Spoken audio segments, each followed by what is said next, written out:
Hey guys, welcome back to Vancouver Carpenter to do some actual carpentry today. Today we are going to frame an arch.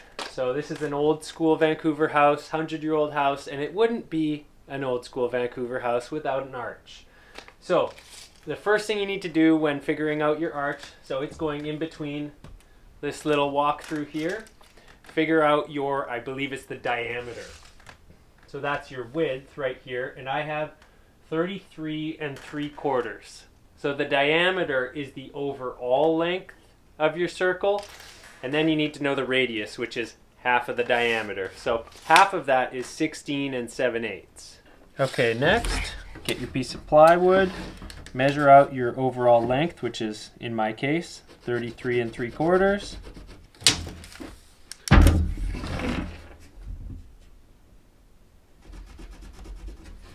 Just gonna square a little line off here.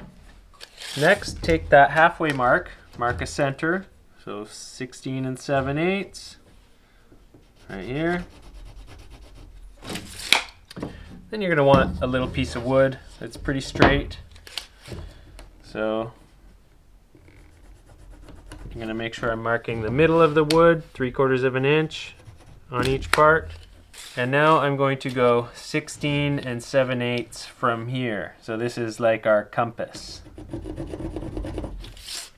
3/4 of an inch.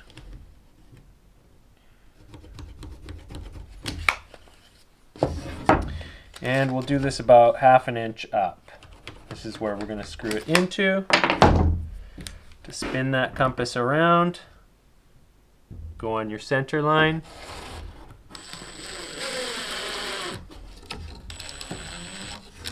And then find your center of your mark right there. And now we have a compass to spin that radius. So just make sure you keep the pencil in the center where your line is, more or less. Yeah, that's good. So boom, that lined up on both of them. That is my arch right there. There's my template. Next, we cut out our radius.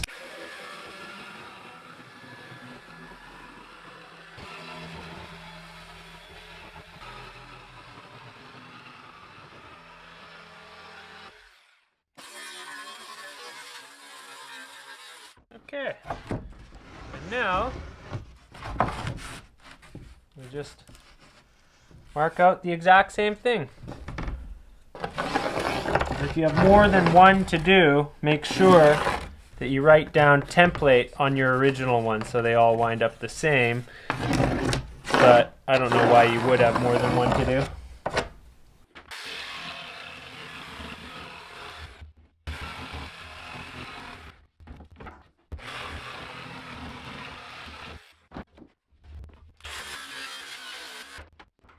And hopefully, if you did a decent job, they should line up pretty well.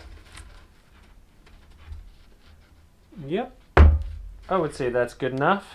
Taper can fix the rest. Now I just need to cut some of this top off because it's a bit too long.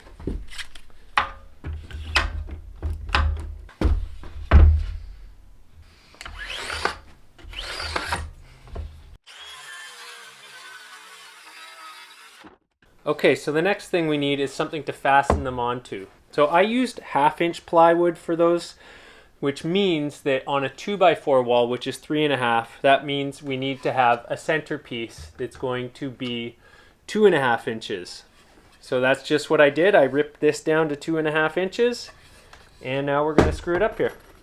If you can't see a 1/2 inch, or if you're on the middle of something, I recommend drawing lines, but I'm pretty good at splitting the difference at this point.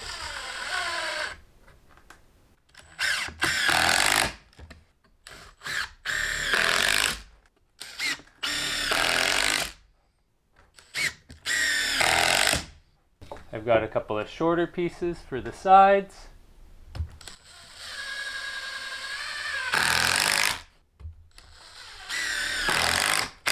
Okay, next it's time to put the first one up. So I got some construction adhesive on there, and I'm going to be stapling it up Screws or nails would be good, perfectly adequate. Not necessarily better.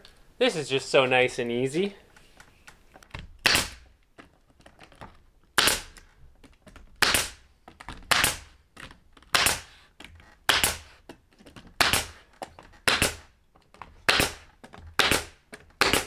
These are 1.25" quarter crown staples.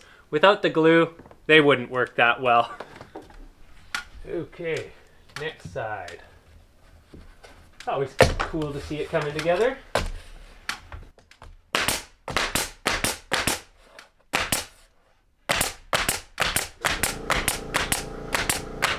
Okay, next we need a layout of some sort. So find your center.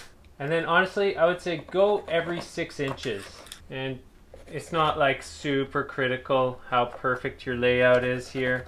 You just want to make sure that you have a lot to fasten to, because when you're curving the 1/4 inch drywall that's eventually going to go on this, you want to have lots to fasten to so it really gets that radius nice. And the tighter the radius, the more things you're going to need to fasten to.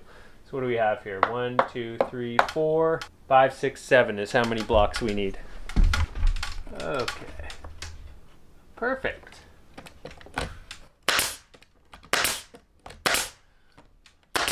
But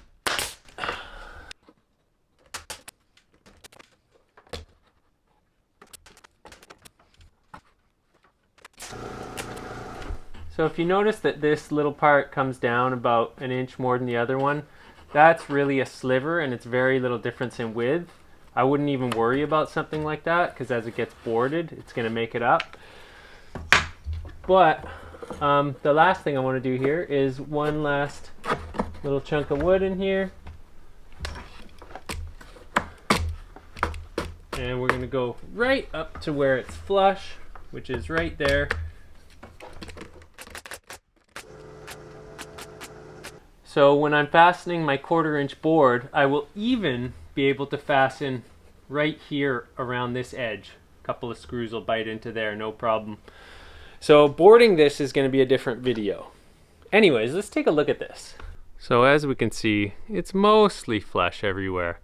It's no more than a small 1/8 off here or there. It's definitely good enough for board. So again, as long as you keep any of your discrepancies to under 1/8 of an inch, you should be able to clean it up in the boarding and corner beading stage. That being said, a bad boarding job or a bad corner beading job can ruin an absolutely perfect frame. So there's always a way to make it go one way or another. I mean, I know I've worked on, I've framed roofs, and we made our hips and valleys so dead straight, like literally with string lines. And the roofers came in, and when they were done, the whole thing was wavy because they couldn't put on their ridge caps straight. It was like, there's always a way to make something either worse or better in the next stage, but it really depends on who's coming in after you. Anyways, you guys, that is how to frame a small arch. I hope you found this video useful. And if you want to see the next stage, the boarding and corner beading of this, you're just going to have to subscribe and check out the future videos. So, thanks for watching. Till the next one.